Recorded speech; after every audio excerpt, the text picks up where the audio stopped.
Today's guest is a master of business. His name is Brother Bedford.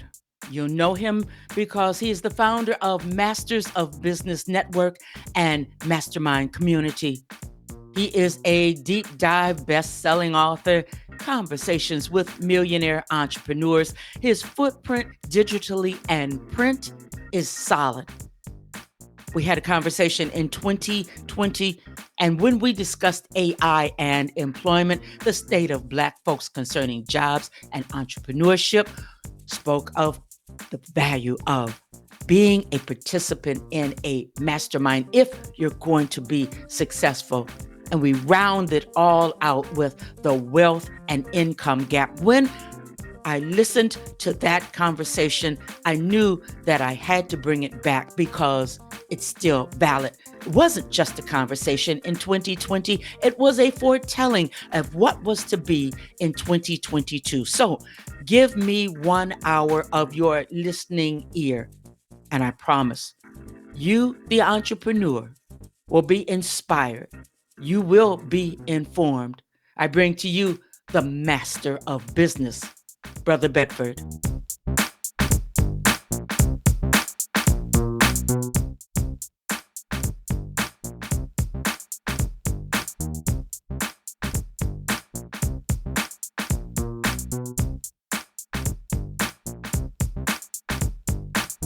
Welcome to Her Business, Her Voice, Her Conversation. This podcast was created for the boomer woman leaving corporate, and now you're looking to reinvent yourself, become an author, an entrepreneur, a podcaster.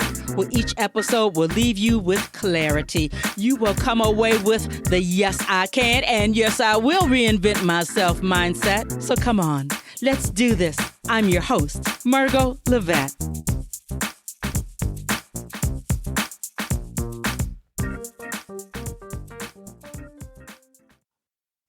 Well, hello, everybody. Welcome back. A brand new episode, Her Business, Her Voice, Her Conversation.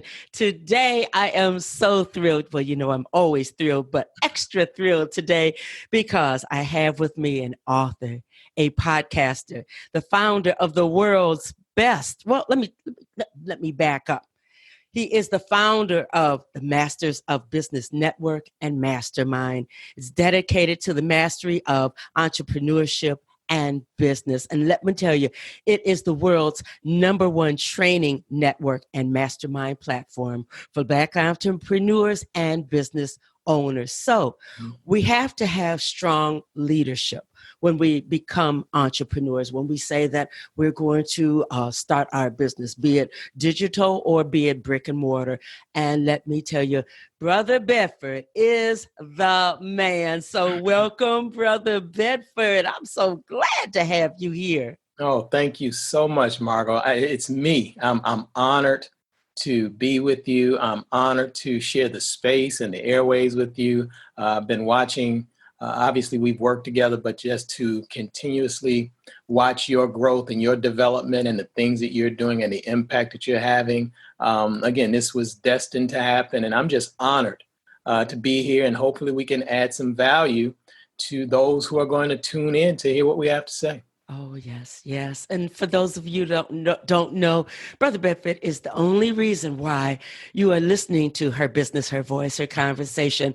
This man built the show when I was shaking straight out of corporate, straight off the game shows, shaking in my boots and wondered who's going to want to listen to what I have to say. So, oh my God.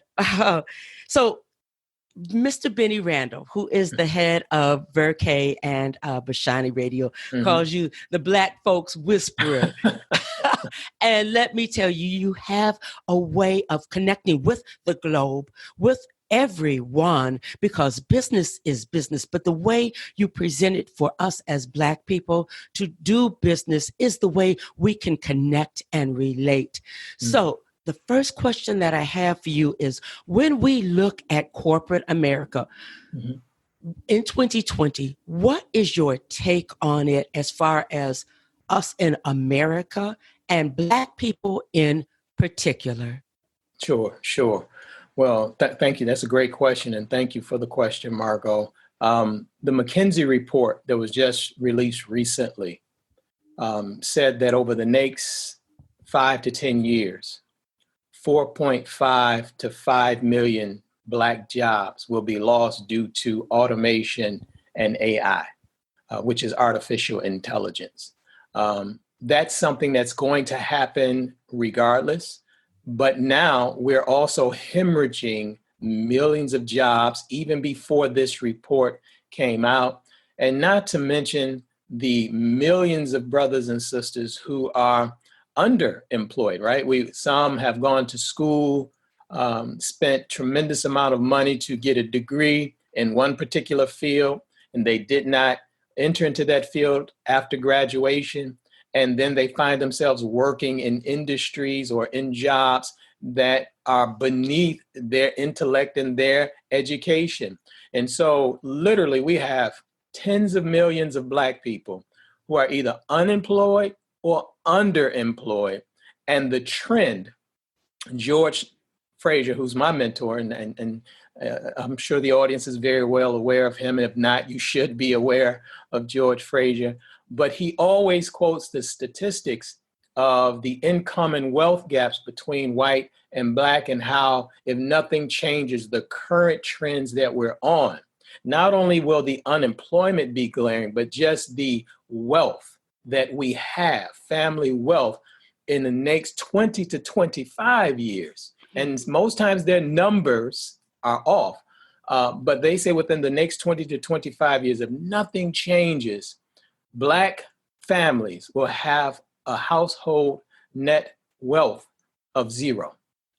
So this is something that is of paramount importance for us to understand, because what happens is we see a few of us doing well, and then that gives us the belief that the masses of us as Black people are doing well. And nothing could be further from the truth. There's only one LeBron James, right? But there are close to 50 million Black people.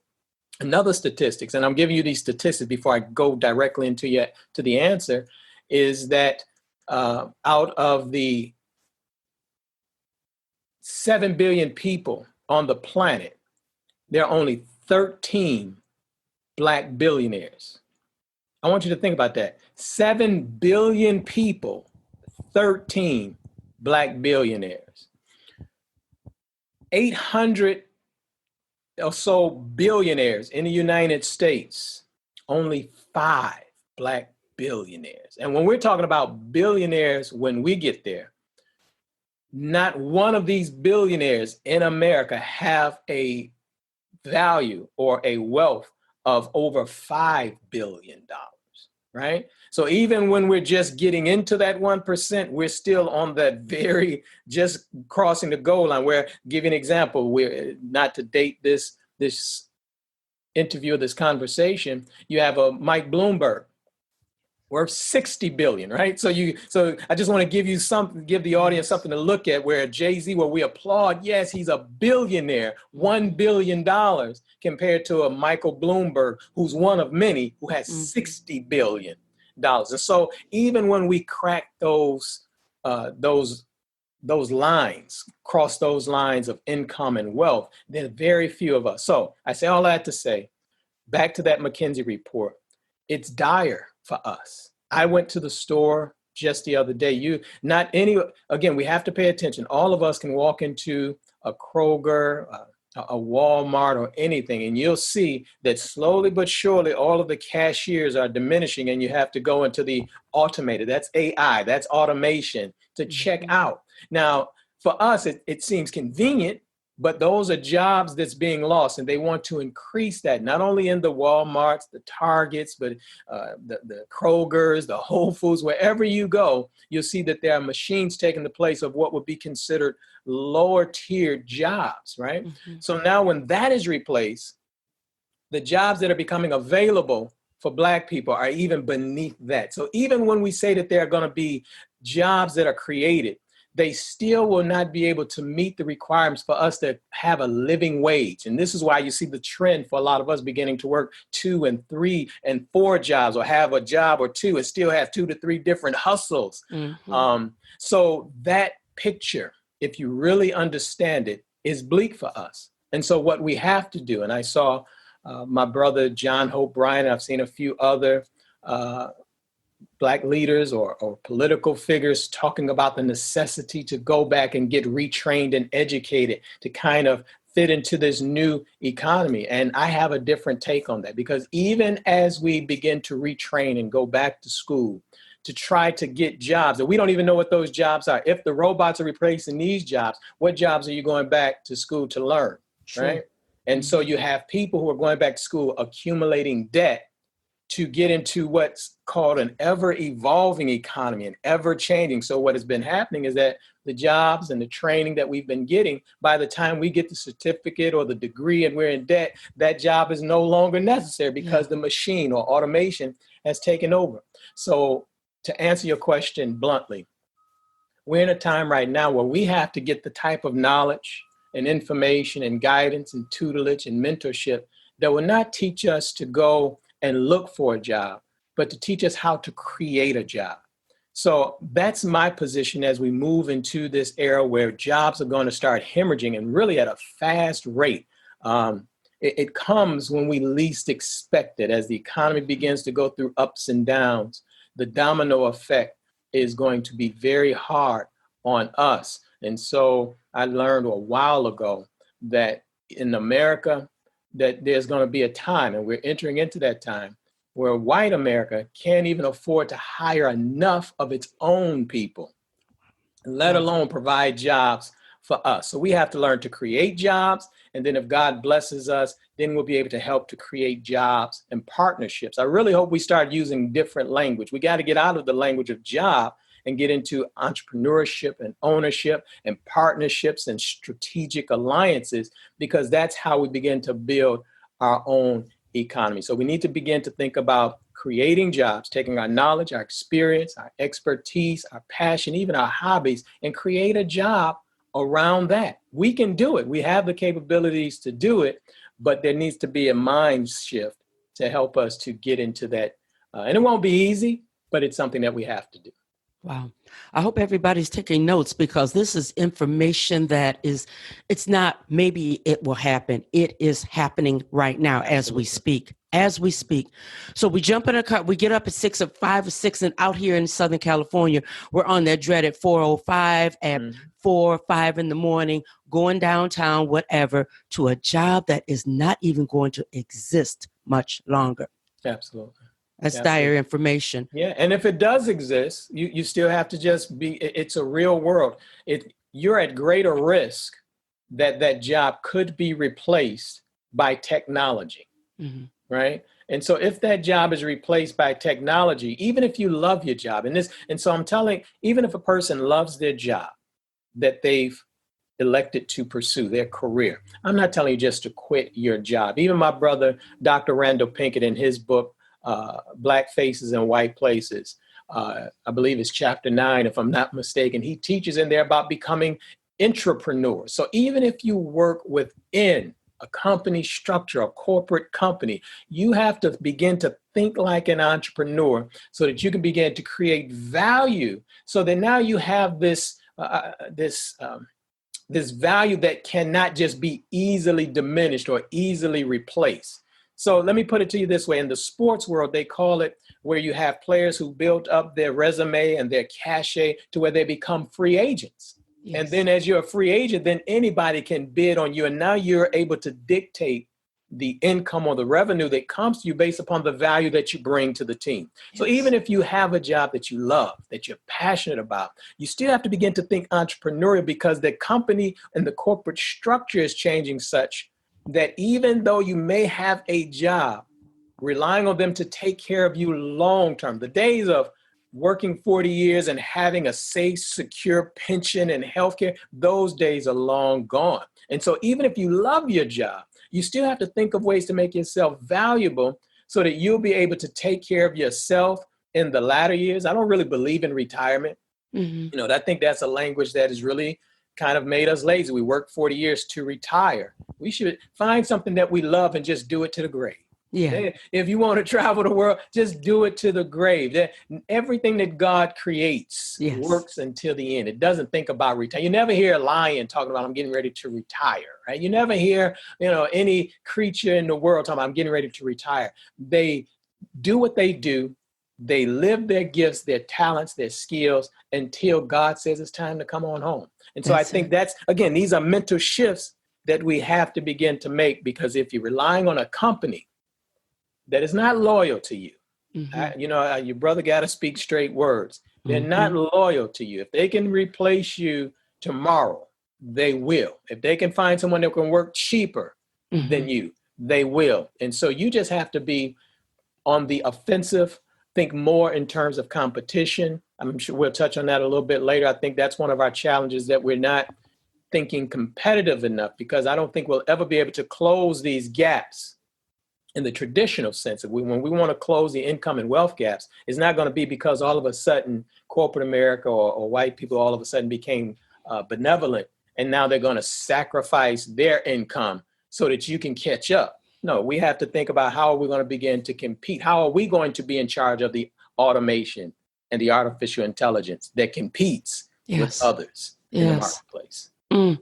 I hope everyone heard that you can still love your job, but be competitive and make Absolutely. yourself a beacon of value Absolutely. where right there in that workplace. Absolutely. Wow. Absolutely. It makes it difficult to fire you. They have to know that if I fire this man or this woman, I'm not going to be able to easily replace them. Mm-hmm. Mm-hmm. Right? They have to know that. And you have to think that way. You have to make yourself irreplaceable. You have to make That way. yourself indispensable.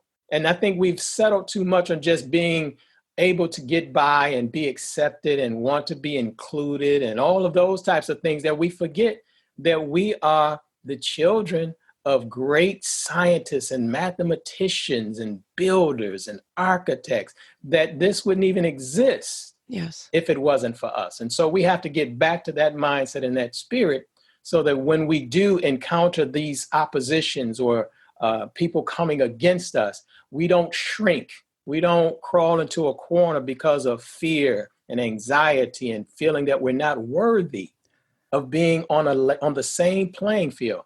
I pray that I'm in the same position, or in a better position now, to where I don't shrink when I get into the room with people of other races and colors. I've always said that I want, my objective is to be able to walk into a room of white men in suits and me in my suit, and you say, you know what, I like that brother better than I like the other fellas. And so I've always thought about being a competitor and just being on the top of our game, not going there saying, do I belong? And I think that's just a spirit that has to just seep down through all of us into our children, that we belong and we should compete and we should be ready to take charge of our rightful place. That's one heck of a mind shift, because that runs so deep. And I think that when we think that we've mastered it, and Yeah. we walk into the room, and we always talk about we're building, finding our seat at the table. Yeah. Do we really, really work on that inside, so that we know I belong here? And you know what? If you don't look out, as I'm here at your table, I'm also building my own. There it is. That's That's right. what we have to do. That's right. Wow. That's right. I am just wondering also about this thing of women becoming entrepreneurs. We are jumping, Black women, in Mm-hmm. record numbers. Mm-hmm. And what's your take on that? What couple things should we really, really keep in mind when we say, I'm going to become an entrepreneur? I'm all in. I hear what Brother Bedford's saying about building this, we're bridging the gap in this huge gap between white folks and us, Mm-hmm. the 1% and us, and what's going on, AI, all of this is swirling around us. Right. If we are going to fully commit ourselves to be entrepreneurs, women of business, what 2 or 3 things should we have in mind from the very beginning? I heard you say be competitive. We always have to be competitive. What other things, what other tips can you give women who they're throwing their hat in the ring and they're all in? Yes.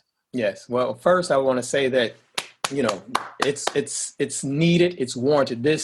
the reason that we suffer so much as a country, really the world suffers, but if just us speaking about this small place of America and us and the work that we're doing in America, this country suffers for its mistreatment of women in general, but in particular, Black women have been at the bottom and have not been able to be at the table to express the ideas, the concepts, the genius that comes from the feminine dynamic that we don't hear and see. And that's why you see the world in such turmoil, is that it's white male dominated. And so even the ideas, and so even when we're talking about business, that's why I'm always, it may seem contrary, but I'm coming at a perspective that is contrary to white male view. So even we view business through his lens. And we have to stop that. We have to strip that. So when Black women are rising and beginning to build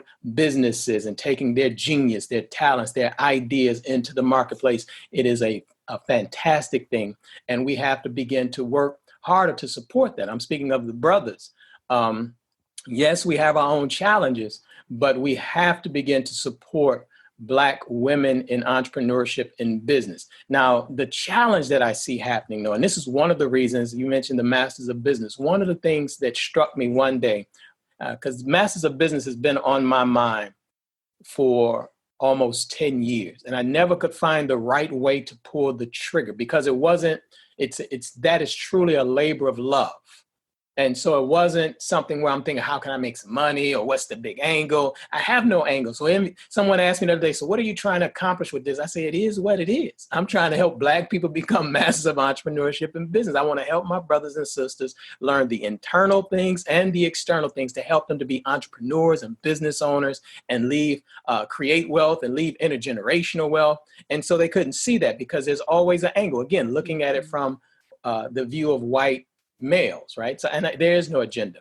But one of the things that compelled me recently to go ahead and pull the trigger on that, I was reading an article about Black women, and this was in Detroit. A lot of Black women in Detroit, out of necessity, again, getting laid off and all of these things, and saying, you know what, and us being not what we are supposed to be. I'm speaking of Black men, and so we're coming up short, and now we're leaving our women to have to do a lot of the heavy lifting, right? To be financially secure, take care of the children, take care of the household, right? So I saw women going into business, but one of the things that troubled me was that they're going into tremendous debt to start the businesses, right? They're going back to school, getting that loan, and then coming out thinking that they have to build a business that requires $15,000, $20,000, $30,000 startup capital. And so they're going into debt that way. And so I'm watching sisters under a tremendous amount of debt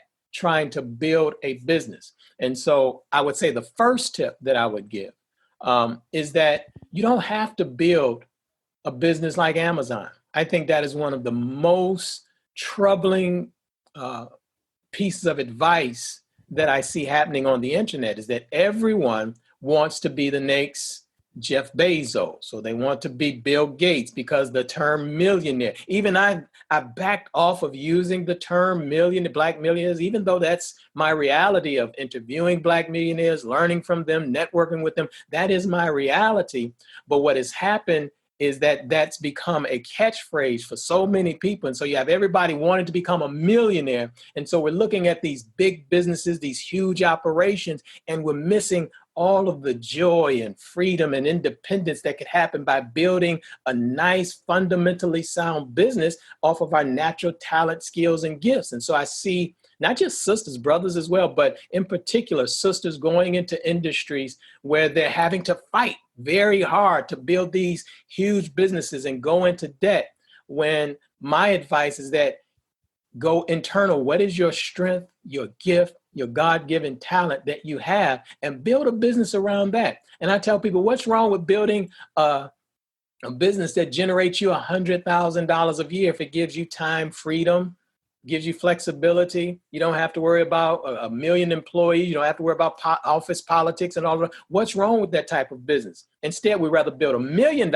business, have all of these things existing, all of the different expenses, high overhead that comes with that. And then our take home pay is only still $20,000, $30,000. That's why I tell you, you can go back and get a job if that is your ideal. But if you create a job yourself, you can create the income to generate $20,000, $30,000, $40,000. And some people may say, well, that's not a lot of money. It is if you don't have all of the other factors in place. As you alluded to, if you don't have to get up and get into the traffic jam for 2 hours. Yeah. If you can commute from your kitchen to your bedroom, to your kitchen, or to your home office, and you can only work 4 hours a day and you can still make $30,000 a year. Yeah. You're doing much better. And that helps you to position yourself, again, now to do joint ventures and partnerships to make more money. The key is if you can build a solid business that generates $50,000, $100,000 a year, all it takes is small tweaks to scale to $1 million. But what happens is we're chasing this $1 million dream, this $10 million dream. And mind you, a lot of those companies are in trouble. These companies aren't even profitable. Their structure has allowed Uber, these are the companies just popping into the top of my head. Uber has never been profitable. Twitter has never been profitable. And so the way that the system is set up is that they've developed a template that makes people want to pour money into it in the way that the stock market is structured. And so they have these huge IPOs. And so you have all of this money sloshing around to support and build a company. But Uber just laid off. I think I just saw the report just yesterday. They laying off people actually out there in LA because these are not profitable enterprises. And so I'm warning brothers and sisters, do not get into these business models that look good. They're shiny objects. And then you find yourself either having to have if you need $1 million to start your business, you're in the wrong business. There's something wrong with your business model. If you can't sell one product without you having to take on $10,000, $15,000, $20,000 worth of debt, something is wrong with your product. Something is wrong with your messaging. And so the first tip is for the sisters to not feel that they need to go in a tremendous amount of debt to begin to build their enterprise. Again, begin to study and find out what you want to do. I think that is so critical. I used to have mixed feelings about that, about your passion, because someone can be passionate about sitting in a hammock and drinking fruit drinks, and nobody gonna pay you for that. So you can't just do that. But you have to find out what is your gift and your talent and your strength that you can build income around without going into debt. And then as you grow, you find ways to leverage debt and things like that to grow your business instead of you being suffocated by a tremendous amount of debt, college debt, all of those different types of things. So that would be the first thing, is to make sure that whatever business model that you're going into, really analyze, do you have to go into debt? The second would be in line with what we just said, is to definitely discover your passions, your strengths, and your gifts. And I don't care if you say that someone else is already doing it. That's my point. Even if there's a marketplace where there's somebody even doing what it is that you want to do, there's a group of people that will gravitate to you. That's the beauty of finding your voice, building your infrastructure. You don't need a gazillion people. You don't need to be like these large companies like a McDonald's that needs to serve a gazillion people in order to make profit. If you had 1,000 people that know, love, trust you, and you're able to service them over the lifetime of a relationship with them, 1,000 people paying you $1,000 over a lifetime relationship with you, that's $1 million. Again, it's simple math, and that will be the third tip. Do the numbers. Really look at what we're talking about now, analyze the numbers, and kind of figure out what it would take for you to be self-sufficient, to take care of yourself, take care of your family. And then you'll find the numbers are not what you think they are. If you really did the numbers, you say, if I just got 100 people to pay me $500, that's $50,000. I'm fine, right? So those are the types of numbers. We have to do that type of investigation with the products and services that we want to do. That'll help us to carve out the markets that we want to serve. And then we'll find that business gets easier instead of it becoming harder because we're trying to duplicate what we see on TV. And really, no business, the smaller businesses, especially in startup phases, have no business doing any of the marketing, the branding, all the things that you see on television. Those are mature businesses with millions of dollars of investment capital supporting them. You have no business trying to duplicate that. And really, that's what puts us out of business too fast. What I hear you say is that we definitely need to make sure that we have a mentor, a strategist, because this mind shift that has to take place, it's not going to come from us because you don't, as they say, you don't know what you don't know.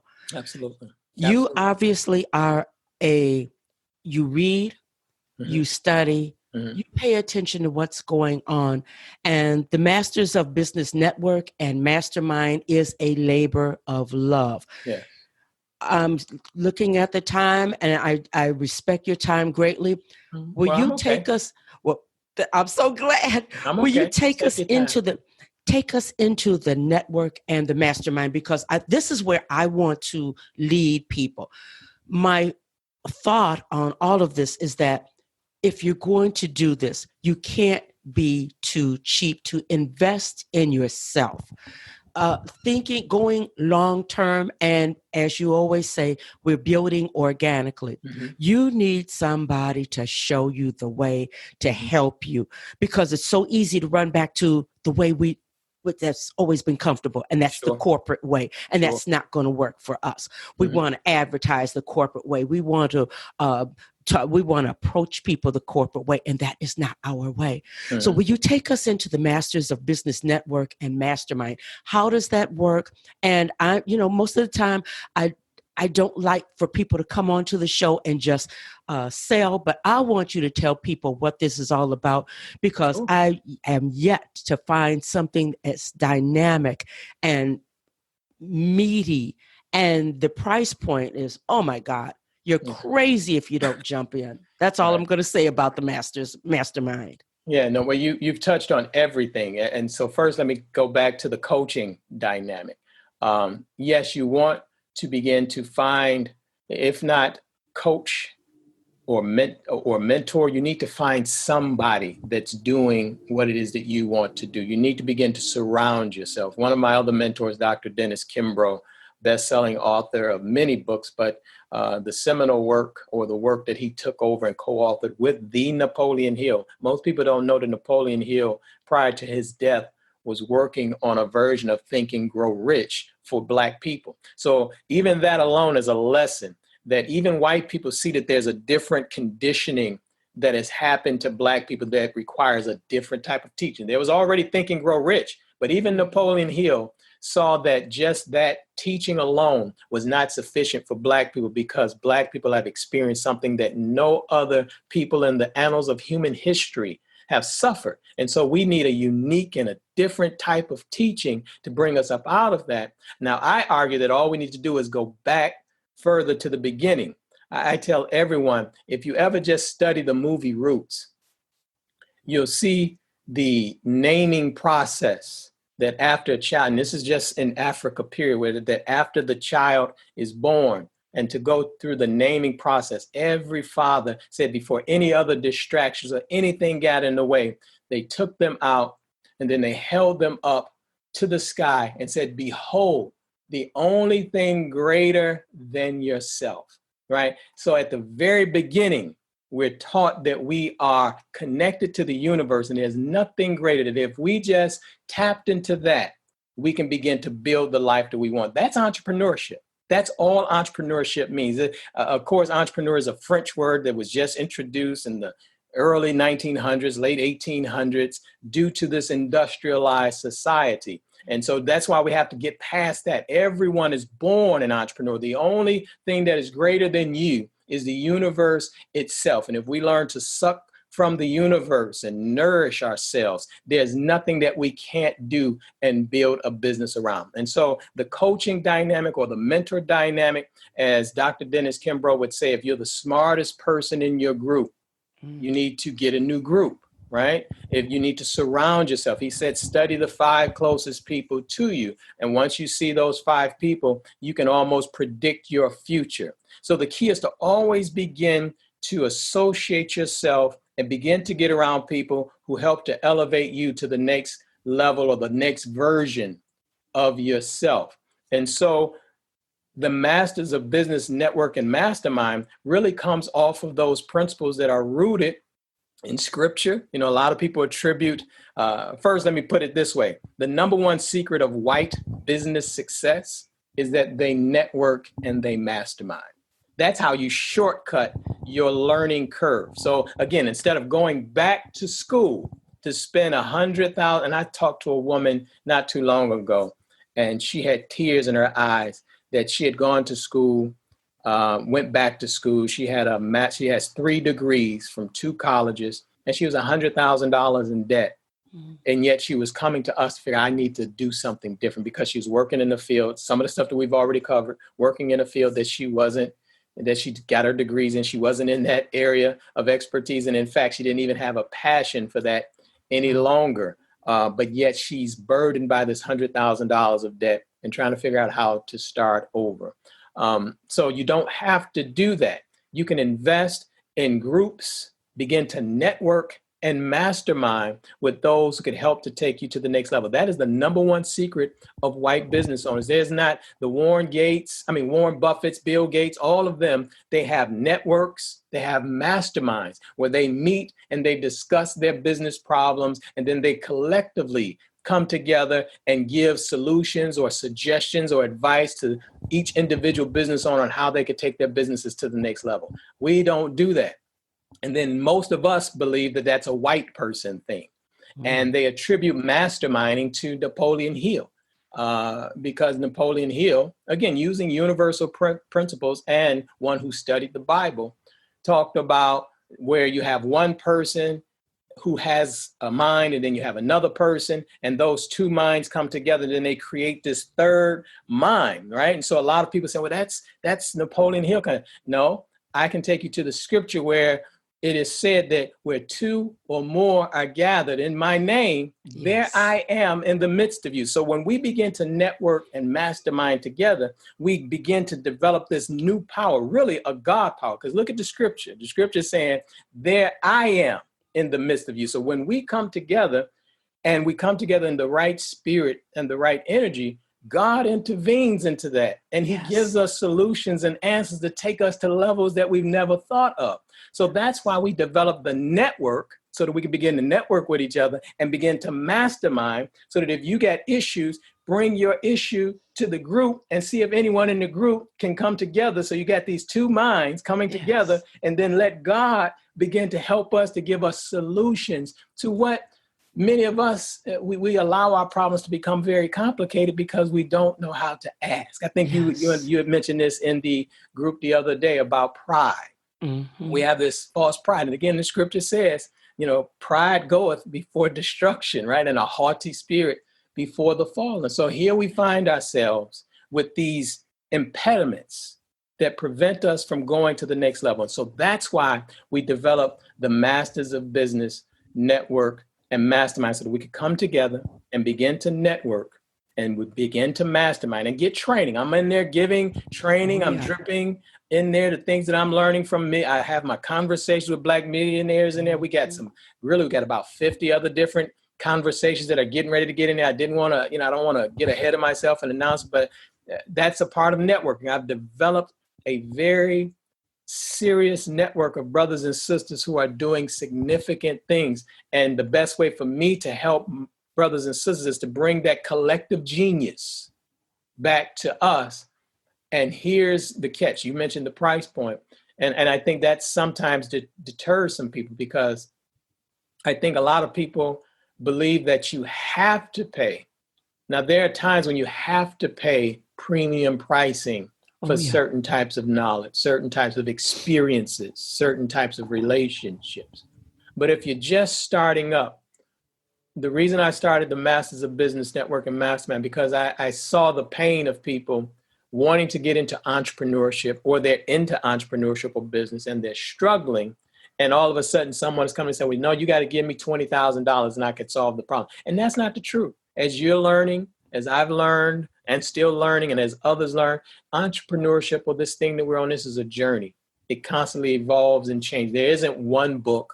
There isn't one coach. There isn't one idea. There isn't one product or service that's going to give you everything you need to know. And so we said, how do we get people into the process? How do we get people into the process to begin to learn? And really the process is what it is. That's the entrepreneurship is the journey. You get in the process, you learn something, you take it back to the lab, you do something, go to the next level, then you come back and then you learn some more. You got an issue or problem, come back to the group to get the answer, go back out and learn. Most of us have become transactional. And again, this is viewing it through white people's lens. Their idea of business is just transaction. You give me money, I give you something, go on about your business. And many of us have embraced that, and that's just not even our way. And that's really why naturally we reject it.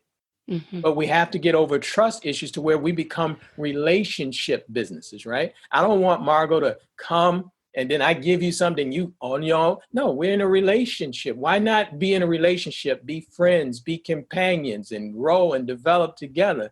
We're so quick to get away from each other that we don't want to spend time with that. So that's what the Masters of Business Network and Mastermind is. It's a group of brothers and sisters bringing their collective genius together to learn from me, to learn from others, but more importantly, to learn from each other. And we're really I'm trying to get everyone used to that. Sometimes I don't even post because I want to get others to begin to post their ideas and share their advice and talk to each other, begin to network, because that's where the power really lies.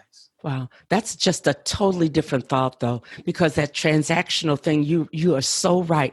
Corporate is transactional. Everything is transactional. And you even hate to say it, but sometimes in your own family, it's all transactional. Absolutely. So for you to open this up and we have a chance to network, and it's not just shoving stuff in people's faces.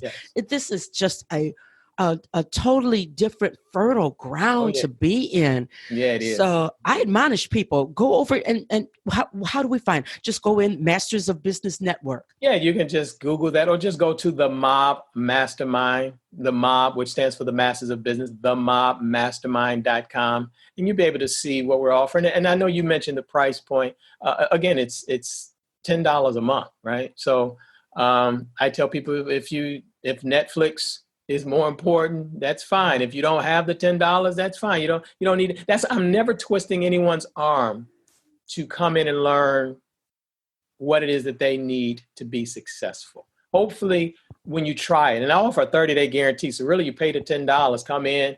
If it's not for you, I give you $10 back. But I already know, I have over a dozen interviews that I've done with Black millionaires sitting there waiting on you to go in and pick them apart, to learn from Kathy Hughes, Les Brown, Lisa Nichols, Michael V. Roberts. And like I said, I have plenty more that's coming down the pipe. So I wanted to make sure that price wasn't a barrier for the masses of our people. And this is for us to get started. So it's non-threatening. You begin to get in and slowly learn. You begin to get something, because we have to be reoriented to what we once were. We're really a community. We're communal people. And we've forgotten that. And so that transaction, that's why it doesn't work for us. That's why you see so many of us faltering, because we've fallen into wanting to become transactional businesses, transactional entrepreneurs, when our nature is communal, is relationship.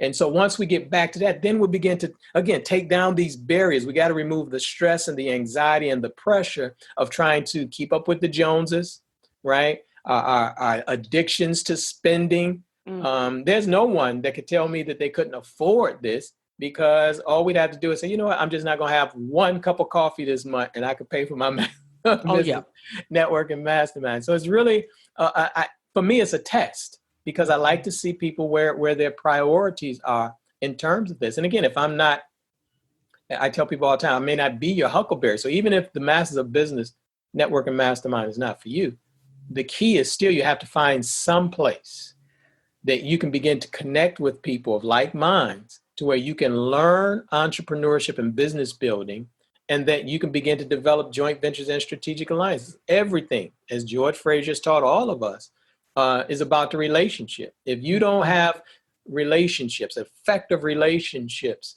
to help you to start, grow, and nurture your business, you won't be in business long. And that's exactly what you see. So many of us are struggling trying to solve all of our business issues, all of our relationship issues, all our parenting issues, all of the issues that we have. We try to solve them ourselves in our own little silos. And I call these, for us, I call a lot of Black businesses or business owners, I say we have what we call these suffering silos. You know, we get into our own silo and we rather suffer instead of saying, you know what, let me talk to this brother. Let me talk to this sister. Matter of fact, let me go to this conference. Let me go sit down with Margot. Let me meet her at the library. Let me get on her show. Everything is just one question away. That's really what critical thinking is. I know I'm going a little bit over. No, go ahead. But critical thinking, you know, again, the lost art of critical thinking is really just asking questions. Because once you ask questions to yourself or put them out there, now you have to think about the answer. Yeah. Right. And then if someone gives you the answer, you got to think about it. And then if it fits you, you use it. If not, what I do, I tell people we got to start going layers deep. So now, you know, someone would say, if I'm consulting with people, Brother Bedford, I want to start this business. Okay. Why? Well, I want to start it because I need to make money. Why? You know, you keep going down until you get to the core of what drives you, and then you begin to, the passion and the strength that you need will begin to emanate because now you've dug deep enough to begin to apply the answers and the wisdom to any issue or problem that you have. And so we have to get back to just asking simple questions. Everything you want to know is just one or two brothers away. Every sponsorship, every deal, every transaction is a one or two brothers away, one or two sisters away from you. But again, going back to what you and I talked about in the group, and that's why I've started with a lot of mindset stuff. As I've grown in entrepreneurship, you begin to find that 90% of this stuff is mindset. It's habits, it's behaviors. The technology, the tools, like, you know, I got a microphone right here and all of this type of stuff. All of that is 10%. You can have all of the webinar software. You can have all of the podcasting software. You can have all of the latest gadgets, the latest phones, all of that type of stuff. It doesn't matter if you don't have the appropriate minds. That's why these things are becoming cheaper. Yes. Right? Because the value is not in that. The value is not in the computer. It's not in this camera. It's not. That's why these things, the value of the cost point of them is coming down to make it affordable for all of us to afford all of this stuff. But then now the key is what's in here and what's in here that's now going to allow you to grow an effective business. Or I like to even just tell people just income for yourself. I say it all the time. If you can just develop income where you're not reliant on someone else, where you know that you're in control of saying, I have a product, I have a service, I have something that I can offer, and people in exchange, this natural law of reciprocity kicks in, that if you have something of value and you put it into the marketplace in front of the right people, just nature demands that they compensate you for that. These are just simple principles that, again, that come from us, but that we've gotten away from. Obviously, it's our condition. It's what has happened to us here. But I'm on a mission, and I know you're on a mission, and many other brothers and sisters are on a mission to kind of break that thinking up, to break that model up, to break those philosophies and those ideologies up, because you can see it's not that they're not just working for us. They're not even working for America anymore. Look at how confused they are. The market is down 900 points today alone. There's so much going on that's not working for them.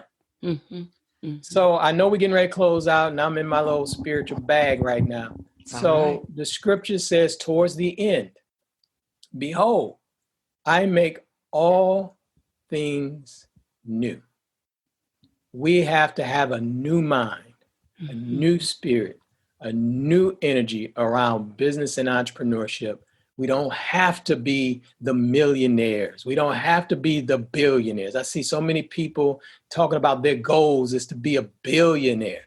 Okay, that's possible. But can we just, the law of growth is you can never do that if you can't manage $100. Mm-hmm. So you got to manage the 100 first and then master that. And then, okay, master the 1,000, then master 5,000, then master 10,000. But until we do that, we're trying to leapfrog what is in nature against what God has given all of us. You've never seen a tree just pop up overnight. You've Never. never seen a building just pop up overnight. You've never seen the sunrise just pop up in the center. Everything has this gradual growth and development and movement to it. And we've just gotten so impatient that we don't follow this. And then we find other things to blame, except saying, you know what? I'm going to take my time. Yes. I'm going to learn what I need to learn. I'm going to master myself. I'm going to go sit down with Margot.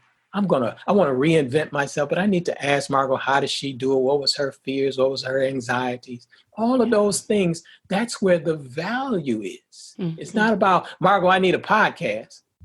Okay, well, what is it about? Who you want to talk to? Why? Why do you even want to talk to them? Because if you don't have a big enough why, it's only a matter of time before you stop anyway, because problems and obstacles will arise. Mm-hmm. And if you don't have a big enough why, you'll abort your process. You'll abort your mission, because it's easier to go back to what you're comfortable with, what you're used to, and what seems non-threatening instead of moving forward. So that's the important thing. Wow. You're just amazing. What can I say? Thank you, Margo. If a person does not become a part of this mastermind platform, mm-hmm. I have to really question what they're all about. You say that you want to be an entrepreneur, and especially if you're African American and you don't become a part of the Masters of Business Network and Mastermind, I really have to question what's going on with you. Because, ladies and gentlemen, I'm telling you, my throat is gone. We listen to the wisdom from the very first sentence from Brother Bedford. You understand that he's speaking from passion, not only from passion, but from knowledge. The man knows what he's talking about.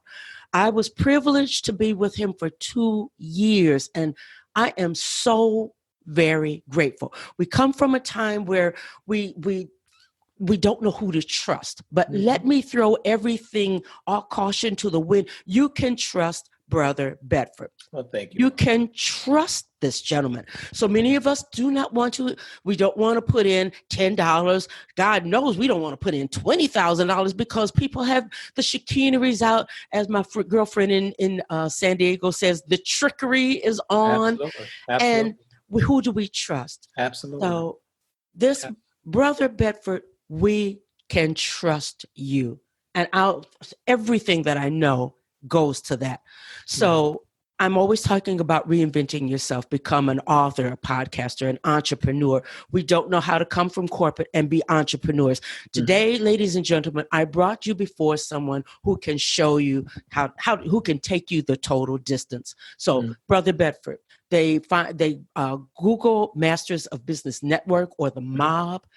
Get in today. Okay. That's the call to action that I'm putting out there to everybody. The call to action is go to the mob, because we need these. We can't work together if you're not in position. Absolutely. If you don't have some consistency, then we can't work together. My strength can't match with your strength if you're still on the fence. If you're not listening to what Brother Bedford brings us as far as Andrew Morrison, Kathy Hughes, Mr. Simon T. Bailey, if you're not versed in what these folks are doing and what's going on in the mob, how can we get together? How can we bridge this huge gap that Brother Bedford has brought to our attention? We already knew about it, and how are we going to save ourselves from AI? How are we going to do that if we're not in position with someone that we know, like, and trust? Right. So I'm not on a soapbox, Brother Bedford. I'm just stating the facts, Just Well, stating the facts. People well, have been bamboozled, and now yes, this is the end of the train for bamboozlement. No one can say, well, hey, they fleeced me out of this money and they fleeced me yes, out of. That's not going to happen with Brother yes, Bedford. And yes. I'll tell anybody, 2 years, that's the only reason why this show was able to go from Verkay Brashani over to Lipson, my own platform, and survive and make it and grow. The only reason. And I just will have one other thing, Brother Bedford, I want Sure, everybody to know. sure. You speak to this mindset, but Mhm. in that mindset, you helped my confidence. And Yeah, we have to always make sure that we're working on that inside man as we're working on our businesses, entrepreneur, and what's going on in this headspace. Brother Bedford already told us about that. It goes hand in hand. absolutely. So get with Brother Bedford. Let him take you on to the promised land. I'm telling you, Yeah. you Well, won't regret it. oh, well, thank you so much, Margot. And as you mentioned, it's not just me. It's a lot of brothers and sisters who are doing this work. But again, you're in the group, right? Again, Yes. it's something to begin to surround yourself with brothers and sisters who are doing this. As you mentioned, the process of what Hmm. you've done. Again, just that alone is so worth being around you to learn how you went through the the timing of why you should do that. And you mentioned something that is critically important. Confidence. See, Yeah. that's a part of it. See, that's entrepreneurship. Again, we get caught up on the product or the service, and again, the end result, which is the money, the transaction, that we don't know why we can't even position ourselves to make the sale, to have the call to action. It's all about building up confidence. And there are things that you have to know how to do in order to strengthen your confidence, right? Yes. One thing is the competency, right? A Yes. lot of us, our competency of what it is that we're trying to do is so low that when we enter into the arena where we're getting ready to make a sale or ask for investment capital, we don't know enough to even articulate what it is that we want, the desire, or more importantly, what is the benefit to the other person that I'm talking to, because we don't have the competency. So I would even say that's a bonus nugget for everyone looking. I'm getting ready to share a training in the Master of Business of those 4 C's of building your confidence. And one of them is competency. If you don't have a core competency, if you don't know thoroughly enough about your subject matter, or even Hmm. just this process that we're talking about of entrepreneurship, it makes it very difficult for you to articulate your product, your service, your added value and added benefit to the other individual. It's almost impossible. And this is what frustrates us. So that's why I see so many of us, we're just constantly frustrated. We're constantly struggling. And it's just these small little nuggets that if you begin to embrace them, say, you know what, you're right. I don't know enough about what it is that I'm trying to sell. So why not get in a group, ask some questions, or take maybe a book recommendation or something that would help me with my competency. So as your competency grows, your Hmm. confidence grows.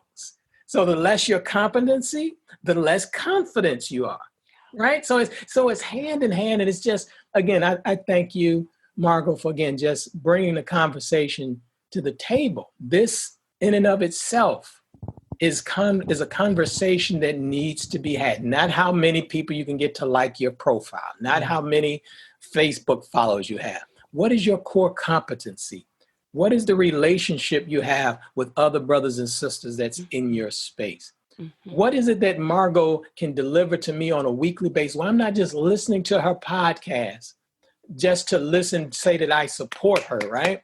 But Yes. the person that she's interviewing, what is that one nugget that I've just learned, that I've taken notes and I wrote it down by hand, Yeah. right? Everybody, we want to type everything out and say, I have these goals and they're typed out, but then you don't know why the goal is not in your subconscious, because we've lost the art of handwriting. You don't have There your you go. journal. And I know you're big on journaling, Margot, where you Hmm. write these things down. So Margot asked a question, then someone gave an answer and I wrote it down. And then now I thought about it.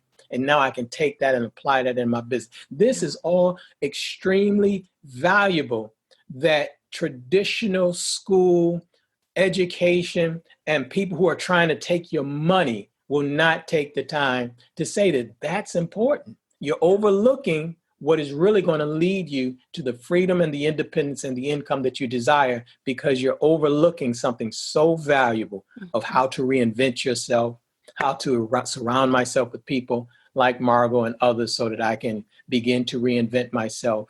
Margot, how did you do it? What is the habits that you had to break? What are the behaviors that you had to do? Margot, how many hours did you put into studying podcasting? Margot, how many times did you do a take on the microphone? How did you get the sound quality right? So all of these things are valuable. This is knowledge that you need if you want to become successful. You can't just say, I want to do a podcast. No. And I'm going to do it. And some people tell you can do the tech. Again, the technology makes it so simple. But how do you have a podcast for 4 years? Yeah. Margot had a podcast going on for 2 years straight and never repeated the guests. All new guests. So Margot, you have a catalog of knowledge, a body of knowledge that people need to delve into to begin to say, this is how I need to reinvent myself. So again, I thank you for your call to action, your applauding of what it is that we're doing. But again, my success is your success, and your success is my success. And if we can begin to embrace that, then we'll begin to see each other moving in ways that we could have only dreamed of. Wow. I do believe that. I know that to be a fact. We could go on for another hour at least. But you know what? I had a guest on last week, and we were talking about courage and talking about change. And I really had to stop her because she was just like you, just so full of information. I said, girl, we're going to fool around and fire hose somebody. Right. I want these conversations to just activate people and just, I wanted to be in their sleep. I really do. And when you speak, you say, somebody's not going to be able to sleep tonight because of what I said. I remember you saying that.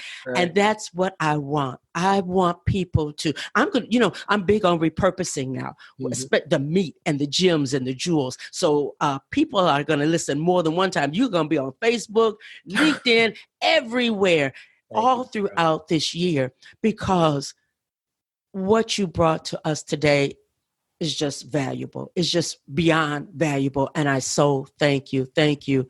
God bless you and the masters and the mob. Thank you. Thank you. Thank you. Later on, I'm going to be able to tell everybody about something that happened because I am a part of the mob. Oh yeah, that August Crenshaw, she opened up a door for me and I am so grateful. So I've walked through and then I'll be able to tell everybody the end result of that. These are things that happen when you collaborate, when you get with a mastermind. Things just happen. So I have a tendency of not knowing how to end up really good conversations. So I'm just going to say thank you, Brother Bedford. Thank you, Margot. Oh, thank you, everyone, for listening, taking time, and you visit once, twice, 8 times. Get your notepad out and bib and live and take that call to action. Do that today. I'm Margot Levette. Her business, her voice, her conversation. I'll be back next week with another episode. And in the meantime, I have to say bye-bye. Oh, go over to my website. It's up. It's brand new. And my books are over there. If you want to know about my story, it's right there. My very first book, Tell It All. It's talking about that inside work, okay? And I don't do the game show hopping anymore, which is good. I'm a podcaster now. So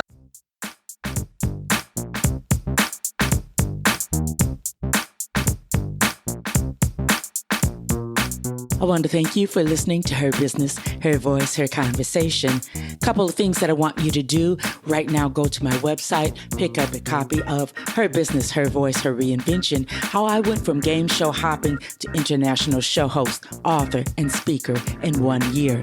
Number 2, please freely listen to each and every episode. Share them out with your family, friends, the men in your lives. And then number 3, get in contact with me, one of the experts that have been on the show, because I want to make sure that you reinvent yourself. I'll be back next week with a brand new episode here on Her Business, Her Voice, Her Conversation.